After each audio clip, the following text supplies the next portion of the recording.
حضرت ابراہیم کے ہاتھ کانپ رہے ہیں، حضرت اسماعیل کی آواز میں لرزش نہیں ہے۔ کیا آپ اس کو امیجن کر سکتے ہیں کہ حج وہ لمحہ ہوتا ہے جب سرور انبیاء خود ہر چیز کو مانیٹر کر رہے ہوتے ہیں؟ اللہ اکبر۔ عبادت راستہ ہے سر، راستہ، عبادت منزل نہیں ہے۔ اوہ ہوئے، منزل سرور انبیاء صلی اللہ علیہ وآلہ وسلم اور اللہ۔ سرور انبیاء کی ایک حدیث ہے باب صلوات جو درود کی ہے کہ اپنی دعاؤں میں درود کو خاص حصہ بناؤ۔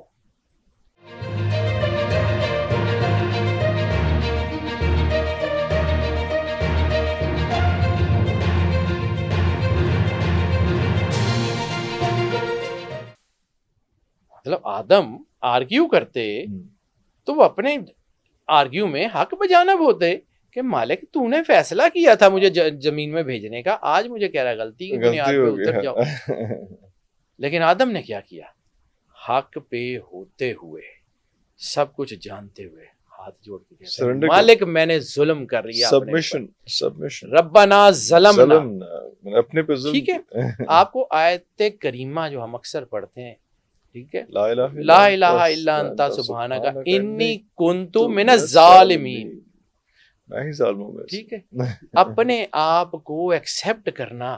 پھر استغفار کا کانسیپٹ، یہ تین آیتیں جو ہے نا، یہ میں بالکل پیرلل اس لیے تین آیتیں، استغفار کا کانسیپٹ جو قرآن پاک میں، یا رسول اللہ اگر یہ اپنی جانوں پہ ظلم کر بیٹھے اور اپنے گناہوں پہ پشیمان ہو کے آپ کی بارگاہ میں پیش ہو، واہ واہ واہ واہ، قرآن پاک کی آیت بالکل ایز اٹ از، اپنے گناہوں پہ پشیمان ہو کے آپ کی بارگاہ میں پیش ہو جائیں تو اللہ کے رسول کو چاہیے ان کو معاف کر دیں۔ اللہ کو تو یہ معاف کرنے والا اور مہربان ہی پائیں گے، وہ اللہ کو تو ایسے ہی پائیں گے۔ واہ واہ واہ واہ واہ، اللہ کس سے جڑا ہوا ہے؟ سرور انبیاء صلی اللہ علیہ وآلہ وسلم۔ اگر آپ نے معاف کر دیا تو میرے منہ تے پار نہیں۔ یعنی علامہ صاحب کا وہ آپ اس کو بھول جائیں گے کہ اپنا جو ہے وہ کہا تھا علامہ صاحب نے کہ بے مصطفیٰ بے رسان خیش را کہ دین ہما اوست، اگر بے اونا رسیدی تمام بولا حبیث۔ اگر سرور انبیاء کی ذات تک نہیں پہنچتے تو کچھ نہیں ہے، کچھ نہیں، جو مرضی کر لیں۔ خوارج عبادت تو کرتے تھے، کیوں حکم ہوا یہ خوارج ہے؟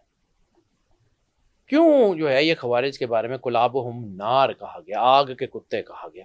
عبادت گزار تھے۔ سرور انبیاء کی حدیث ہے کہ یہ تم سے زیادہ عبادت کریں گے، ان کے ماتھوں کے اوپر عبادت کے نشان تم سے زیادہ ہوں گے، ان کے پاؤں ورم آ جائے گا، یہ اللہ کی عبادت میں کھڑے ہوں گے، لیکن کلابہم النار، وہ آگ کے کتے ہوں گے۔ کیوں؟ وہ حقیقت سرور انبیاء صلی اللہ علیہ وآلہ وسلم سے نہ حاصل ہے۔ عبادت نہیں، عبادت نہیں، صرف عبادت نہیں، عبادت راستہ ہے سر، راستہ، عبادت منزل نہیں ہے۔ منزل سرور انبیاء صلی اللہ علیہ وآلہ وسلم اور اللہ۔ جہاں اللہ ہوگا وہاں سرور انبیاء ہوں گے، اور جہاں سرور انبیاء ہوں گے وہاں اللہ ہے۔ اللہ موحد ہے تو سرور انبیاء بھی تو موحد ہے نہ۔ اللہ سرور انبیاء صلی اللہ علیہ وآلہ وسلم کے بغیر سنتا ہے، نہ سرور انبیاء اللہ کے بغیر سنتا ہے۔ اللہ اکبر، یہ دونوں ایک ہی اینٹی کے دو رخ ہیں، یہ دونوں، یعنی ابدیت کی معراج اور جو ہے وہ ربوبیت کی معراج، دونوں ایک ہی ہے۔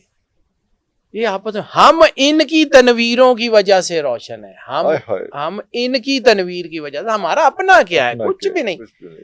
کلمہ اللہ نور السماوات والارض، وہ کیوں آئے گا؟ سرور انبیاء کا کلمہ پڑھیں گے تو آپ کا دل روشن ہوگا، ورنہ نہیں ہوگا۔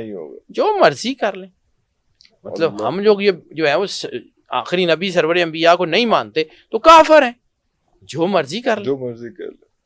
اس کی عبادت کا تو یہ نتھنگ نیس سر، یہ فلسفہ توبہ یہ جو ہے یہ اسی طرح ہے۔ جب تک آپ اس دروازے سے نہیں گزریں گے، آپ سرور انبیاء صلی اللہ علیہ وآلہ وسلم کی جو ہے نا وہ اس کے توسل سے نہیں گزریں گے، کعبہ آپ کو کچھ نہیں دے گا۔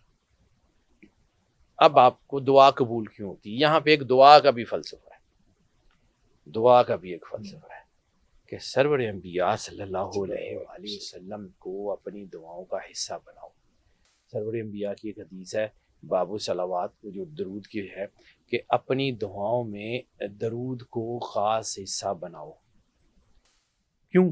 واسطہ سرور انبیاء کا، اللہ سنتا ہی ان کی ہے۔ اللہ، اب دعا کا ایک کانسیپٹ مجھے ایسے ذہن میں آ گیا, یعنی اس پورے ٹاپک سے ہٹ کے تھوڑا سا, لیکن لیکن کنیکٹڈ تو ہے نا سر. میں ایک فقیر کے پاس جاتا تھا, میرا اولیاء کے ساتھ نا ایک زندگی کا ایک بڑا لمبا ٹینیور ہے, تو وہ کہ ہمارا فیملی, ہم گردیزیز ہیں, تو گردیزیز میں مطلب خانقاہی سسٹم تو سارا ہے نا, ہم اسی میں بڑے ہوئے. میرا ننیال ہے گولڑا, تو میرے جو ددیال ہیں حضرت شاہ یوسف گردیز کا ہم خاندان, تو ایک درویش کے پاس بیٹھتا تھا, تو وہ کہتے ہوتے تھے کہ شاہ جی, پنجابی بولتے تھے, تو کہتے ہوتے تھے شاہ جی یہ دعا جڑی ہے نا بیسیکلی دے دعا ہے, بنیادی طور تے دے دعا دا نام ہے. میں پوچھ لیا, میں ہم پنجابی بولتے تھے بابا جی دا دعا دا دے دعا, ان کہ جی اپنی کوئی چیز اللہ نو دے دیو, اللہ کو لوں دی کوئی چیز لے لو, ہو جائے گا. پھر میں نے ایک دن ان سے, مطلب مجذوب تھے وہ, کھیتی باڑی کرتے تھے, مطلب ان کو بہت بڑے کوئی شیخ ٹائپ نہیں تھے, وہ عام سے آدمی تھے. میں نے انہیں پوچھا, میں کہ بابا جی پھر دے دعا کرنا کس نے؟ تو انہوں نے میری طرف دیکھ کے نا مسکرائے, مجھے آج بھی ان کا چہرہ یاد. تیرے کول کی ہے گا اللہ نو دین لی؟ میں کہ جی میرے کول تو کچھ نہیں ہے گا اللہ نو دین لی. ایک شے اللہ نے تینوں دیتی ہوئی ہے جڑی تیری ہے, اور کسے دی نہیں. میں کہ جی کیڑی؟ انہوں نے کہا تیری مرضی. تیری مرضی ہے کہ ہو جائے, تیری مرضی ہے ہو جائے, اپنی مرضی نو چک تے او دے پیراں چ رکھ دے, ان کو مالک تو جان, تیری مرضی, تے نہ ہوئے گا تے گل کری. وہ اس درویش کی زبان سے میں نے جب یہ جملے سنے تو مجھے سمجھ آئی کہ یہ واٹ اٹ از. آپ کو صرف سرنڈر کرنا ہے, سبمیشن کرنی ہے, نتھنگنیس. واہ واہ واہ واہ واہ. آپ کو اپنی مرضی کو اٹھانا ہے ہے اور اس کے پیروں میں رکھ دینا. Surrender your will under the great. Sir یہ جو جملہ ہے نا, یہ جو مطلب میں نے ایک کتاب میں پڑھا تھا, ایک ریفرنس بک میں, وہ کسی اور ضمن میں تھا, لیکن اس کا مجھے اب سمجھ آتا ہے. Surrender your will under the greater will of Allah. Allah جب آپ نے یہ سرنڈر کر دیا تو پھر وہی ہے نا, ایک تیری چاہت ہے, ایک میری چاہت ہے, مگر ہوگا وہی میری چاہت. واہ واہ. آپ نے اپنی سرنڈر کر دی. سر ایک بات سمجھیے, ہم نا اللہ اور ہم ایک جگہ رہ نہیں سکتے. اللہ خالق ہے, ہم مخلوق ہیں, ہماری اوقات کیا ہے. یعنی آپ کسی کو معاف کر دیتے ہیں تو آپ کا بدلہ اللہ لے لیتا ہے. جب آپ کوشش کرتے ہیں تو اللہ کہتا ہے چل تو کر لے, تو کر سکتے ہیں, کر کے دیکھ لے. پھر تو جب آپ اپنے ہاتھ سے چھوڑ دیتے ہیں تو پھر جو ہے وہ کہانی بدل جاتی ہے. یعنی آپ اس چیز کو سمجھیے کہ یہ ہے کیا. یہ کعبہ کو چونکہ نوبیلٹی ساری کی ساری رسالت میں آپ نے دی, کعبہ کی جتنی نوبیلٹی ہے, کعبہ کی جتنی تقدیس ہے, وہ کس کی وجہ سے ہے؟ سرور انبیاء صلی اللہ علیہ وآلہ وسلم کی وجہ سے. کعبہ مقدس گھر تھا, بت پڑے ہوئے تھے, پاک کس نے کیا؟ کعبہ مقدس گھر تھا, اس کی طرف سر منہ کر کے سجدہ نہیں ہوتا تھا, کس نے کیا؟ اللہ کا حکم تھا, لیکن میڈیم کون؟ سرور انبیاء صلی اللہ علیہ وآلہ وسلم. کعبہ کی ساری تقدیس رسالت میں آپ کی وجہ سے, اللہ جتنی بھی اس کی تقدیس ہے. اب وہی جو ہے نا, یہ کل ان کنتم تحبون والی آیات ہے. یہ جو آیات ہے یہ سورہ آل عمران کی آیت نمبر 31 ہے کہ اے یا رسول اللہ ان سے کہہ دیجئے کہ اگر تم مجھ سے محبت کرتے ہو تو پھر فاتبعونی, میری اطاعت کرو. اگر تم اللہ سے محبت کا دعویٰ کرتے ہو, یعنی تم چاہتے ہو کہ تم اللہ سے محبت کرو, تو وہ محبت کا طریقہ کیا ہے؟ رسالت میں آپ کی اتباع کر لو, اللہ خود تم سے محبت کرے گا. کہاں تم محب اللہ اور کہاں محبوب الہی. واہ واہ واہ واہ. یعنی ڈائمینشن ہی پوری چینج کر دی, پوری ڈائمینشن چینج ہو گئی. یہ جو ہے نا, یہ اور یہ خانہ کعبے کی انرجی دیکھیں, خانہ کعبہ اپنی ذات میں ہے. اب اس کو سمجھیے کہ خانہ کعبے کی انرجی کیا ہے. خانہ کعبے کی انرجی میں حصہ ہے سرور انبیاء کا, اور سرور انبیاء کے نور سے جو لوگ روشن ہیں, جن کا قرآن پاک میں سورہ نساء, یہ میں آیات اس لیے لکھ کے رکھتا ہوں, سورہ نساء آیت نمبر 69, اور جو اس کے رسول کا حکم مانے, اور جو اس کے فتبعونی سے آگے کہ جو سرور انبیاء صلی اللہ علیہ وآلہ وسلم کی اطاعت کرے تو اللہ ان کے ساتھ ان کی ملاقات کرائے گا کہ جن پر اللہ کا فضل ہے, یعنی انبیاء, صدیقین, شہداء و صالحین. اللہ. یعنی جب آپ اتباع کریں گے سرور انبیاء کی, آیت جو ہے وہ سورہ نساء کی 69, وہ کہتا ہے کہ جب آپ اتباع کریں گے تو پھر اللہ آپ کے ساتھ ان لوگوں کی ملاقات کروائے گا جن پہ اللہ کا فضل ہے، فضل ہے، یعنی انبیاء، اللہ اکبر، صدیقین، شہداء و صالحین۔ صالحین، اللہ اکبر۔ کعبے کی انرجی جو ہے وہ انہی وجہ سے تو ہے۔ رسالت مآب کا امپیکٹ ظاہری طور پہ بھلے مدینہ میں ہے، لیکن رسالت مآب کا ایسنس اس کعبے کے اندر موجود ہے۔ یعنی آپ سمجھیں اس کعبے میں امپیکٹ، معراج میں نا بہت سارے راز کھلے۔ معراج میں رسالت مآب سرور انبیاء صلی اللہ علیہ وسلم کی ملاقات ہوتی ہے موسیٰ علیہ السلام کی تربت مقدس میں، اور پھر موسیٰ علیہ السلام سے ملاقات ہوتی ہے چوتھے آسمان پہ۔ معراج میں حضرت ابراہیم علیہ السلام سے ملاقات ہوتی ہے ان کی تربت مقدس میں، اور پھر ملاقات ہوتی ہے مقام محمود پہ۔ بالکل صحیح۔ مقام محمود کیا ہے؟ خانہ کعبہ جس کا ریپلیکا ہے، اوپر خانہ کعبے کا جو اوریجنل وہاں پہ۔ تو اگر وہاں پہ حضرت ابراہیم ہیں اور نیچے اپنی تربت میں بھی ہیں، تو کیا حضرت ابراہیم علیہ السلام کا امپیکٹ اس خانہ کعبے میں نہیں ہوگا؟ کیسے نہیں ہوگا؟ انبیاء، شہداء، صدیقین، صالحین، اس کو یہ اللہ قرآن پاک میں کہہ رہا ہے، یہ اس اصول کو سمجھیے، ٹھیک ہے؟ اور کہا جاتا ہے نا کہ حج عبادت کی جان ہے، یعنی توحید 5واں رکن اور 4 عبادت کے رکن، چوتھے میں سب سے بڑا نماز، زکوٰۃ، جو ہے روزہ اور حج، اور توحید 5واں جو بیسک ہے۔ تو اس میں جو ہے یہ اب ایک چیز اس اصول کو سمجھیے، میں آیت دیکھ رہا تھا تو میرے ایک دم سے ذہن میں آیا، میں اس کو بعد میں بتاتا ہوں۔ ساری دنیا اس بات کی کوشش کرتی ہے کہ کبھی سرور انبیاء صلی اللہ علیہ وآلہ وسلم ایک نظر ہماری طرف دیکھ لیں، کبھی یہ جتنے لوگ ہیں کہ سرور انبیاء کی ایک نظر رحمت ہم پہ پڑ جائے، بس ہماری زندگی سمجھ جائے گی۔ تو سر کیا آپ اس کو امیجن کر سکتے ہیں کہ حج وہ لمحہ ہوتا ہے جب سرور انبیاء خود ہر چیز کو مانیٹر کر رہے ہوتے ہیں؟ اللہ اکبر۔ اس لیے حج جب وہ نظر رحمت پڑتی ہے تو آپ کے گناہ جلا دیے جاتے ہیں اور آپ کو اس طرح پاک کر دیا جاتا ہے جیسے آپ نئے دنیا میں آئے۔ اس کا امپیکٹ سمجھیے، وہ نور سرور انبیاء کا ہے، وہ نور اللہ کا ہے، اور یہ سارا جو ہے نا یہ اسی وجہ سے ہے، یہ تجلی ہے۔ اور اللہ کہتا ہے نا کہ وَاعْتَصِمُوا بِحَبْلِ اللَّهِ جَمِيعًا وَلَا تَفَرَّقُوا۔ اللہ کی رسی کیا ہے؟ اللہ کی رسی کیا ہے؟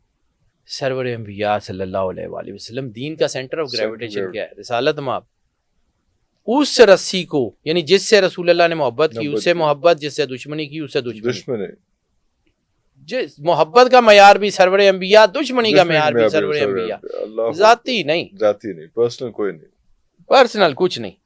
اور یہ جو ہے نا یہ جب یہ کل انبیاء جب جو ہے اس کا مشاہدہ کر رہے ہوتے ہیں تو صرف سرور انبیاء نہیں، پھر وہی آیت میں پھر ریپیٹ کر رہا ہوں، بار بار اس کو ریپیٹ کر رہا ہوں، انبیاء، صدیقین، شہداء و صالحین، ٹھیک ہے؟ یہ روحیں بھی ادھر ہوتی ہیں۔ رسالت مآب اپنے پورے سسٹم کے ساتھ اس کائنات کو مانیٹر کر رہے ہیں۔ رسالت مآب کے ساتھ ان کے نور سے جو روشن ہیں وہ ان کے اس سسٹم کا حصہ بنتے جاتے ہیں، وہ اپنے اپنے اسپیکٹرم میں، اپنے اپنے انلائٹنمنٹ کے لیول میں۔ یعنی آپ سمجھیں کہ آپ کسی ایک فیکٹری میں کام کریں، اس فیکٹری کے بہت سارے سیکشنز ہیں، آپ ایک چھوٹے سیکشن میں، آپ کو ایک کارڈ دے دیا جائے گا جس میں آپ کا تھمب امپریشن یا کارڈ سے وہ ڈور انلاک ہوگا، تو آپ اپنے سیکشن میں جا سکتے ہیں۔ جب اسی ہی فیکٹری کا کوئی جی ایم ہوگا تو وہ اس 6 کے 6 سیکشنز میں کہیں بھی جائے گا، اپنا کارڈ پنچ کرے گا، وہ دروازہ کھل جائے گا۔ جتنے آپ سرور انبیاء کے ساتھ جڑے رہیں گے اتنی گلیکسیز کے دروازے کھلتے جائیں گے، اتنے آپ کو جو ہے آپ کو ایکسیس ملتی جائے گی۔ اصل چیز ہے to connect with the God, to connect with the سرور انبیاء صلی اللہ علیہ وآلہ وسلم۔ جب تک آپ اب یہ جو 7 طواف ہیں اس کو بھی اگر آپ وہی لآیات اولی الالباب کو نہیں نہ سمجھیں گے تو سمجھ ہی نہیں آئے گی۔ 7 طواف کیوں ہیں؟ 7 بطون قرآن پاک کے کیوں ہیں؟ 7 جنتیں، خلد، دارالسلام، دارالقرار، دن نعیم، ماوا فردوس، یہ کیوں ہیں؟ 7 جہان، ناسوت، ملکوت، جبروت، لاہوت، یاہوت، ہاہوت اور ربوبیت، یہ کیوں ہیں؟ ٹھیک ہے؟ یہ جو آپ کے اندر لطائف ہیں، قلب، روح، سری، خفی، اخفا، انا، نفس، یہ 7 کیوں ہیں؟ پھر آپ کو صحیح کے 7 چکر بھی سمجھ آئیں گے، پھر آپ کو طواف کے 7 چکر بھی سمجھ آئیں گے۔ اور پھر ایک اور حدیث ہے کہ ان 7 چکروں میں ان 7 ناموں کی معرفت عطا کر، حدیث لمبی ہے، اس کا ایک حصہ، وہ 7 نام کون سے ہیں؟ تو 7 میں سے سر 4 ناموں کا تو مجھے پتا ہے، 3 ناموں کا مجھے نہیں پتا۔ سیدھی بات ہے سر، 7 نام 7 سرور انبیاء صلی اللہ علیہ وآلہ وسلم کے نام ہیں. اس مقام ناسوت میں، اس جہان میں سرور انبیاء صلی اللہ علیہ وآلہ وسلم کا نام ہے محمد. عالم ملکوت میں سرور انبیاء کا نام ہے احمد. حضرت عیسیٰ علیہ السلام کی بشارت میں کہ میں تمہیں ایک نبی کی بشارت دیتا ہوں، نسمہ احمد.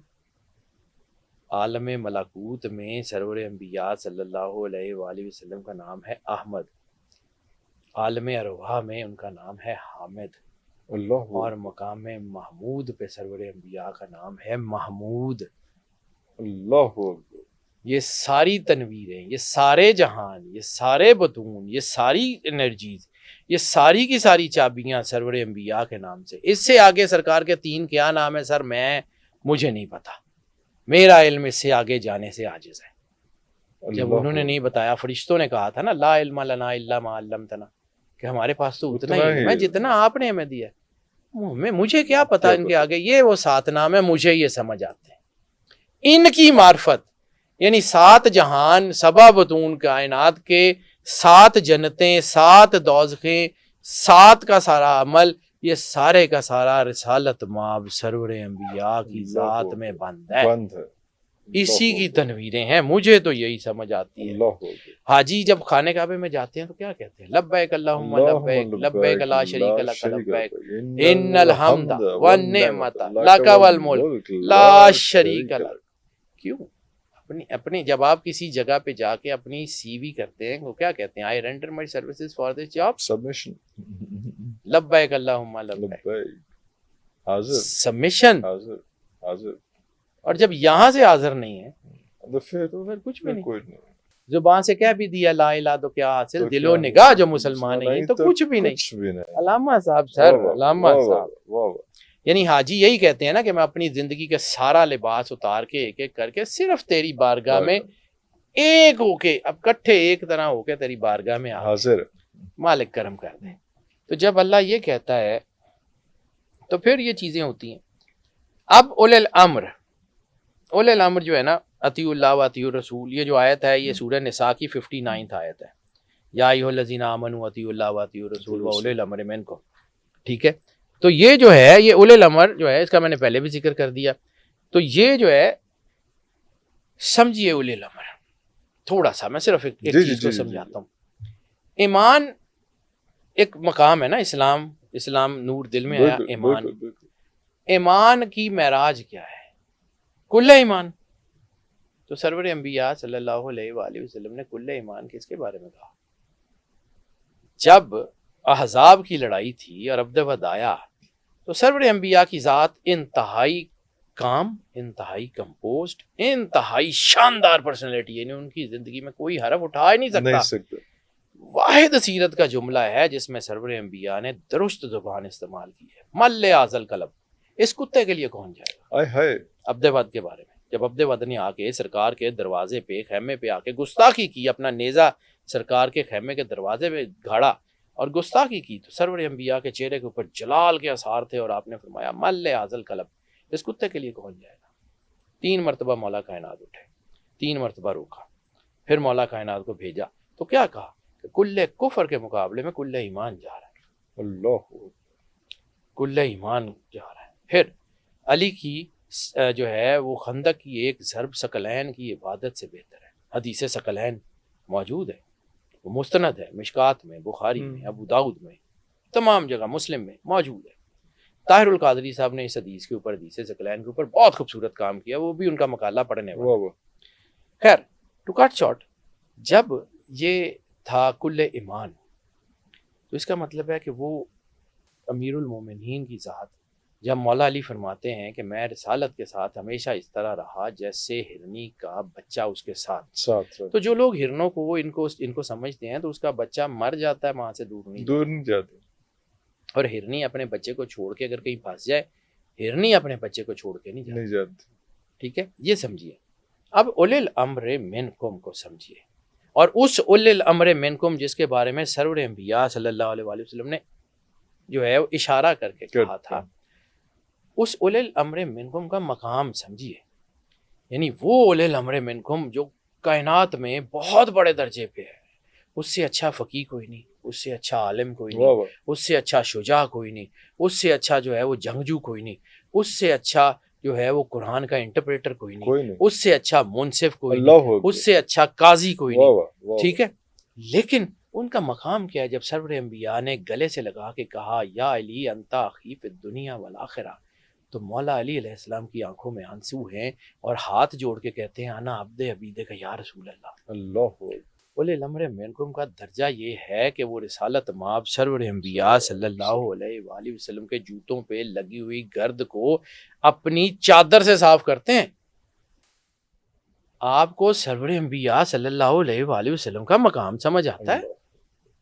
آپ کو یہ صحابہ کرام جن کے ارد گرد دوڑتے ہیں، جن کی آواز کے لیے یہ سوچتے ہیں کہ سرکار کچھ کہیں، ان کا مقام سمجھ آتا ہے؟ اللہ اکبر، اصحابیوں کا نجوم ہے تو وہ جو سورج ہے جس کی وجہ سے یہ سارے ستارے ستارے موجود ہیں، اس کا مقام سمجھ آتا ہے؟ واہ واہ واہ، یہ جو ہے نا، یہ مجھے سمجھ آتی ہے کہ یہ ساتوں طواف کرتے کیا ہیں، یہ آپ کے اندر کی 7 پرتوں کو کھولتے ہیں، بولتے ہیں، اور پھر جب وہ 7 پرتیں کھولتے ہیں تو پھر آپ کو ابدیت کا ایک پانی دیا جاتا ہے، ابدیت کے زمزم کا چشمہ آپ کے اندر سے پھوٹتا ہے، واہ آب واہ، حیات واہ کا واہ، چشمہ پھوٹتا ہے جو واہ آپ کو امر کر دیتا ہے۔ واہ واہ واہ، واہ واہ واہ، وہ آب حیات کا چشمہ آپ کے اندر سے اندر سے پھوٹتا، یعنی جو حضرت خضر علیہ السلام نے آب حیات پیا تھا وہ ٹھیک ہے، لیکن جب جو ہے اس کے بارے میں امام جعفر صادق علیہ السلام سے پوچھا گیا تو فرمایا کہ محمد و آل محمد کا نور وہ آب حیات ہے جو تمہیں امر کرتا ہے۔ عمر کرتا، واہ واہ واہ،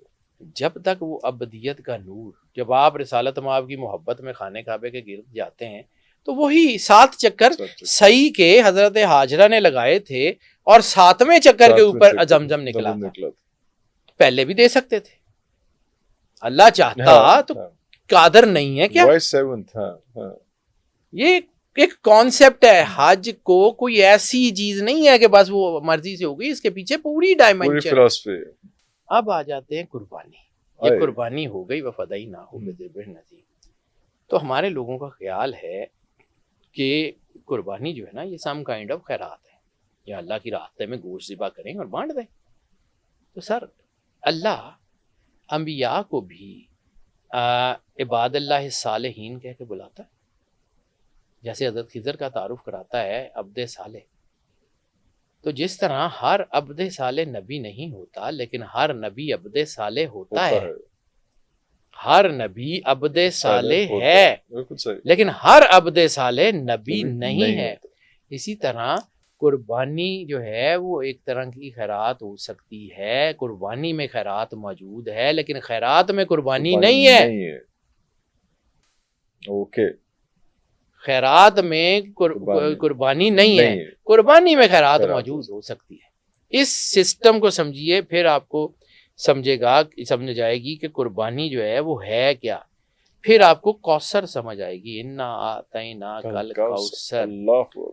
کوثر جو ہے وہ جیسے ہم کہتے ہیں نا کہ ایڈن گارڈن سے 4 نہریں جس کا تعلق ہے کہ وہ دریائے نیل ہے، دریائے دجلہ ہے، فرات ہے، یہ ایڈن گارڈن سے آتی ہیں، یہ اللہ کے تخت کے نیچے سے، حدیث کے لفظ ہیں کہ اللہ کے تخت کے نیچے سے بہتا ہے یہ پانی۔ تو اس کا سب سے بڑا سینٹیکس زمزم، یہ جو زمزم ہے، یہ جو آپ کے اندر سے پھوٹتا ہے، یہ زمزم جو ہے وہ اسی کوثر سے جڑا ہوا ہے، یہ اسی کوثر کی تنویر ہے جو دنیا میں ہے۔ وہ ظاہر میں کانے کعبے کے اندر سے نکلتا ہے اور باطن میں آپ کے دل کے اندر سے نکلتا ہے۔ اللہ، اس کا سورس بھی رسالت مآب سرور انبیاء، اس کا سورس بھی رسالت مآب سرور انبیاء۔ اپنی ذات کے اندر وہ کوثر کی سوچ ہے، اور سورہ کوثر میں قربانی کا راز ہے نا، انا اعطیناک الکوثر، ہم نے آپ کو کوثر عطا، فصلی لربک وانحر، اللہ کی جو ہے نماز پڑھو، عبادت کرو اور قربانی کرو۔ انا شانئک ھو الابتر، کہ آپ کا دشمن بے نام و نشان۔ 3 آیتیں، اللہ کے اعداد 12، 2 + 1 3، 3 لوگ ہیں جو مان لیتے ہیں، جو نہیں مانتے، جو تذبذب میں رہتے ہیں۔ 3rd ڈائمنشن، 3 ڈائمنشنز ہیں، جو ظاہر میں سمجھ آتی ہے، جو نہیں سمجھ آتی، اور جو کوشش کی جا سکتی ہے جس کو سمجھنے۔ 3 آیتیں ہیں، سورہ کوثر میں ٹوٹل 10 الفاظ ہیں، 10 میں سے 5 وہ ہیں جو پورے قرآن پاک میں ریپیٹ نہیں ہوئے، 5 وہ جو پورے قرآن پاک میں ریپیٹ نہیں ہوئے۔ پھر کسی دن سورہ کوثر کے اوپر کبھی زندگی رہی تو بات کریں گے۔ بہرحال یہ جو حضرت اسماعیل کی جو لائنیج ہے نا، یہ حضرت اسماعیل کی جو اولاد ہے، یہ آل محمد ہے، یہ سارے اسی کوثر کی تو تنویر ہے، اللہ اسی زمزم سے۔ رسالت مآب نے جب خطبہ دیا ہے تو اس میں کیا نہیں کہا انا ابن صفا؟ حضرت ابو طالب علیہ السلام نے جب رسالت مآب کے خطبہ جو ہے نکاح دیا ہے تو اس میں کیا کہا تھا کہ ہم صفا کی اولاد ہیں، ہم مروہ کی اولاد ہیں، ہم زمزم کے بیٹے ہیں۔ تو کیا آپ کو مولا سید سجاد امام زین العابدین کا خطبہ یزید کے دربار میں یاد ہے، جس میں آپ نے کہا تھا کہ انا ابن صفا والمروہ، انا ابن المنا، انا ابن صفا والمروہ، جو ہے یہ اتنا، یہ ایسے نہیں ہے۔ حضرت ابو طالب علیہ السلام نے سرکار ختمی مرتبت بادشاہ کنین کے نکاح کا خطبہ دیتے ہوئے جو 8 صفات گنوائی تھیں کہ اللہ نے ہمیں یہ 8 صفات عطا کی ہیں، مولا سید سجاد نے یزید کے دربار میں کھڑے ہو کے وہی 8 صفات گنوائی ہیں کہ یہ 8 صفات ہیں جس سے اللہ نے ہمیں مزین کیا ہے، ہم اہل بیت رسول ہیں، ہم آل محمد ہیں۔ یعنی یہ تعارف جو ہے وہ صرف ان کا نہیں ہے، یہ تعارف بہت عرصے پہلے سے چل رہا ہے، یہ آج کا نہیں، آج کا تعارف نہیں ہے۔ اب یہ جو کہتے ہیں کہ جی اللہ تک جانے کے راستے ہیں، تو سب سے زیادہ جو ہائر اسٹیشن ہے وہ ملتا ہی قربانی سے، قربانی سے ملتا، قربانی سے، قربانی دینی پڑتی ہے۔ قربانی کرنا اور قربانی دینا دو علیحدہ عمل ہے، قربانی کرنا اور چیز ہے اور قربانی دینا اور چیز ہے۔ بالکل صحیح، بالکل صحیح۔ اب یہ کہا جاتا ہے نا کہ یہ جو قربانی کا جانور ہے یہ جو ہے وہ انسان کو، ایک روایت ہے یا کچھ لوگ اس کو کہتے ہیں کہ جی قربانی کا جانور انسان کو پل صراط سے پار کرے گا۔ قربانی تو انسان دیتا ہے، خون جانور کا بہتا ہے، تو وہ خون کیوں بہتا ہے؟ وہ جانور انسان کی ایلیویشن کے لیے اپنی جان کی قربانی دیتا ہے اور اللہ کو کہتا ہے کہ مالک یہ ذرا تیرا جو بندہ ہے یہ سرور انبیاء کے نور سے روشن ہے، اس کے لیے میری جان جو ہے وہ حاضر ہے، میں اس کے گناہوں کا بوجھ اٹھا لوں گا، میں اس کو لے جاؤں گا۔ اسی لیے تو ہمارے گاؤں میں یہ کہا جاتا ہے کہ قربانی دے جانور دی عزت کرو، عزت کرو۔ دس از واٹ۔ اب یہ جو ہے یہ مطلب قربانی کا جانور میڈیم ہے، میڈیم ہے، یہ اس کا درجہ وہ نہیں ہے، میڈیم ہوتا ہے۔ اور جو ہے اس کو سمجھیے۔ پھر جب آپ حج بھی میڈیم ہے، سفر تو آپ حجاز کی طرف کر رہے ہوتے ہیں، جا تو آپ عرفات، منا، مزدلفہ، رمی جمرات پہ رہے ہوتے ہیں، لیکن ایک سفر آپ کے اندر سے چل رہا ہوتا ہے، وہ اندر کا سفر حج ہے۔ اللہ۔ ایک اور حدیث ہے، اس کے بارے میں کچھ لوگ کہتے ہیں ضعیف ہے، لیکن اس کے بارے میں چونکہ محی الدین ابن عربی نے بہت کام کیا ہوا ہے، تو محی الدین ابن عربی، امام شافعی نے اس کے اوپر کام کیا ہے، امام غزالی نے کام کیا ہے، مجدد الافسانی نے اس کے اوپر کام کیا ہے، تو ہو سکتا ہے اگر یہ ضعیف بھی ہو تو اتنے بڑے بڑے لوگوں نے کام کیا تو کچھ نہ کچھ تو اس کے اندر ہو سکتا ہے۔ ٹھیک ہے، میں اس کے اوپر اس بات پہ نہیں جاتا کہ یہ حدیث صحیح ہے، متواتر اسناد ہے، نہیں ہے، لیکن یہ حدیث کا ہے، کچھ لوگ کہتے ہیں کہ قول ہے، چلیں قول ہو یا حدیث ہو، کچھ بھی ہو، قلب مومن بیت اللہ، قلب مومن عرش اللہ، مومن کا دل اللہ کا گھر ہے اور مومن کا دل اللہ کا عرش ہے، اللہ، ٹھیک ہے۔ اور حدیث کے ایک جملہ ہے کہ میں آسمان کی پہنائیوں میں، زمین کی وسعتوں میں نہیں سماتا، مومن کے دل میں سما جاتا ہوں۔ واہ واہ واہ، بالکل ایسے ہی۔ ایک حدیث ہے کہ مومن کی فراست سے ڈرو، وہ اللہ کے نور سے دیکھتا ہے، یعنی اس کی بصارت اپنی جگہ، اس کی بصیرت اپنی جگہ، اس کے وہ پردے ہٹتے جاتے ہیں جس سے وہ کائنات کی ڈائمینشن سے آگاہ ہوتا چلا جاتا ہے۔ وہ سفر بھی تو حج کا ہی ایک حصہ ہے۔ اللہ۔ نماز مومن کی معراج ہے، تو کیا کوئی مومن یہ سوچ سکتا ہے کہ سرور انبیاء صلی اللہ علیہ وآلہ وسلم کی طرح اس کو معراج نصیب ہوگی؟ نماز کی معراج کی ڈائمینشن اور ہے، سرور انبیاء کی معراج کی ڈائمینشن اور ہے، حج کی ڈائمینشن اور ہے، اندر کے سفر کی ڈائمینشن اور ہے، ملتی جلتی ہو سکتی ہیں لیکن بالکل انٹائرلی ڈفرینٹ ڈائمینشن، بالکل صحیح، ٹھیک ہے، اس کو سمجھیے۔ تو پھر جب انسان اس عشق کے سفر میں آگے جاتا ہے تو پھر وہ ایک دن اللہ کے نور سے نوری ہو جاتا ہے، اور پھر اس کے اندر وہ تجلی نازل ہوتی ہے، جو اس کو قرب سرور انبیاء صلی اللہ علیہ وآلہ وسلم سے ہمکنار کرتی ہے. اللہ وہاں پر وہ تاسین اور یاسین کے سمندروں میں غوطہ زن ہوتا ہے, اور اس کے آگے کی منزلیں اللہ جانے, اللہ جانے. اس کا رسول واہ جانے, واہ واہ. ہمیں کیا پتا. ہمیں کیا. تو اللہ. یہ مجھے حج کی ایک ڈائمینشن, ایک Dimension. ہسٹری سمجھ واہ. آتی ہے. میں نے اپنی عقل کے مطابق جتنا مجھے سمجھ آتا ہے, جتنا میں نے آیتوں کو پڑھا, اس کے مطابق میں نے آپ کو بتا دیا. مجھے تو یہ سمجھ آتا ہے, باقی اللہ کی مرضی اس میں حقیقت ہے نہیں ہے, لیکن واہ. مجھے قرآن کی یہ ڈائمینشن, کیونکہ قرآن پاک میں اللہ یہ کہتا ہے کہ اللہ جس سے بھلائی کا ارادہ کرتا ہے اس کو دین کی سمجھ عطا کرتے ہیں. دین کی سمجھ فقہ ہے, یقیناً ہے, اس سے کوئی انکار نہیں ہے, لیکن دین کی سمجھ کیا فلسفی آف دا ریلیجن نہیں ہو سکتی؟ کیوں ہو سکتے, کیوں نہیں ہو سکتے. کیا فلسفی آف دا ریلیجس پریکٹسز دین کی سمجھ نہیں ہو سکتی؟ تو اگر یہ ہو سکتی ہے تو شاید یہ باتیں ٹھیک ہیں, ورنہ اللہ کی ارے مرضی. اللہ اکبر, اللہ اکبر. بہت شکریہ سر, یہ تو بڑا کمال آپ نے اس کو ایکسپلین کیا. میرا خیال ہے کہ اس کے بعد جو ہے وہ اگلا جو ہم چیپٹر کریں گے, وہ جو خاص طور پہ آپ نے سورہ کوثر کے حوالے سے جو ذکر کیا اس کے حوالے سے بھی کریں گے, باقی چیپٹرز بھی کریں گے. ویورز ابھی تک کے لیے اتنا ہی. خاص طور پہ جو لوگ حج کے لیے جا رہے ہیں, اگر وہ یہ پروگرام دیکھتے ہیں, ایک دفعہ دو دفعہ پروگرام دیکھ کے جائیں, تاکہ ان مقامات پہ جب جائیں تو آپ کو فلیش بیک کی طرح ہو کہ یہ ایسے ہی تکے نہیں لگے ہوئے, یہ ایسے ہی یہاں پہ آ کے پروسیس نہیں ہو رہا. ہر چیز کے پیچھے جو ہے انرجیز ہیں, اور ہر چیز کے پیچھے جو ہے بہت بڑی بڑی فلسفیز ہیں. آپ اتنا پیسہ خرچ کر رہے ہیں, اتنی ایفرٹ کر رہے ہیں, اتنے دن لگا رہے ہیں, اگر آپ اس کو ریئل ایسنس کے ساتھ کر لیں گے تو آپ کے لیے بھی آسانی ہوگی, اور آپ کے آنے والی نسلوں کے لیے بھی آسانی ہوگی. اگلے پروگرام تک کے لیے اجازت دیجیے. پاکستان زندہ باد.